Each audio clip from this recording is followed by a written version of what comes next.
Hello everyone, আসসালামু আলাইকুম। কেমন আছেন আপনারা? ইফাত কিচেনে আপনাদের সবাইকে স্বাগতম।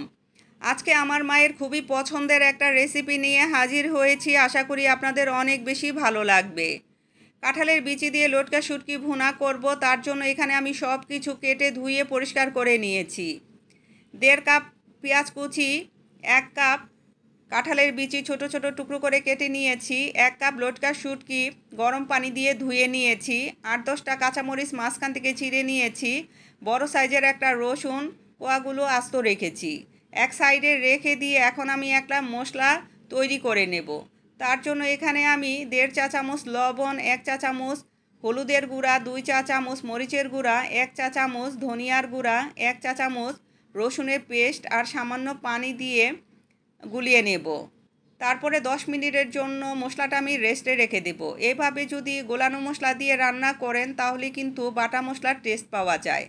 গ্যাসের চুলাটা আমি অন করে নিয়েছি। এখন এখানে আমি আধা কাপ রান্নার রেগুলার তেল দিয়ে দিব। তারপরে খুব সুন্দরভাবে একসাথে সব কিছু একটু ভেজে নেব।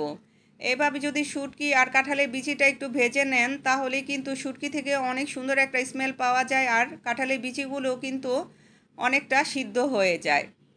মোটামুটিভাবে ভাজা হয়ে গেছে। এখন এখানে আমি মশলাটা অ্যাড করে নেব।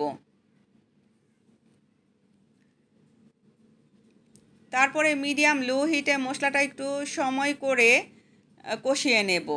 একটু সময় করে যদি মশলাটা কষিয়ে নেন তাহলে কিন্তু শুটকি ভুনাটা খেতে অনেক বেশি সুস্বাদু হবে। আমার রেসিপিটি যদি আপনাদের পছন্দ হয় তাহলে লাইক, কমেন্ট, শেয়ার করে আমার পাশে থাকবেন।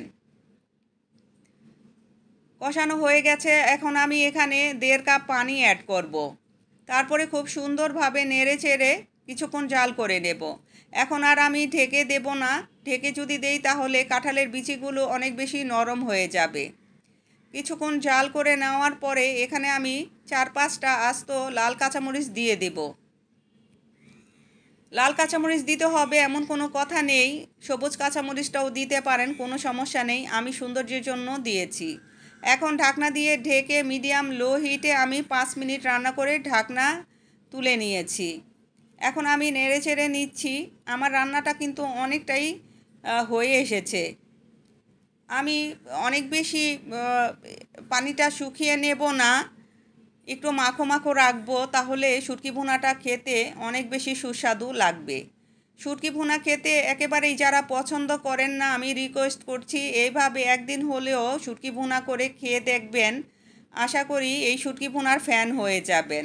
আমি শুটকি ভুনার ফাইনাল লুকটা আপনাদের দেখাচ্ছি। দেখেন মাশাল্লাহ কতটা লোভনীয় হয়েছে।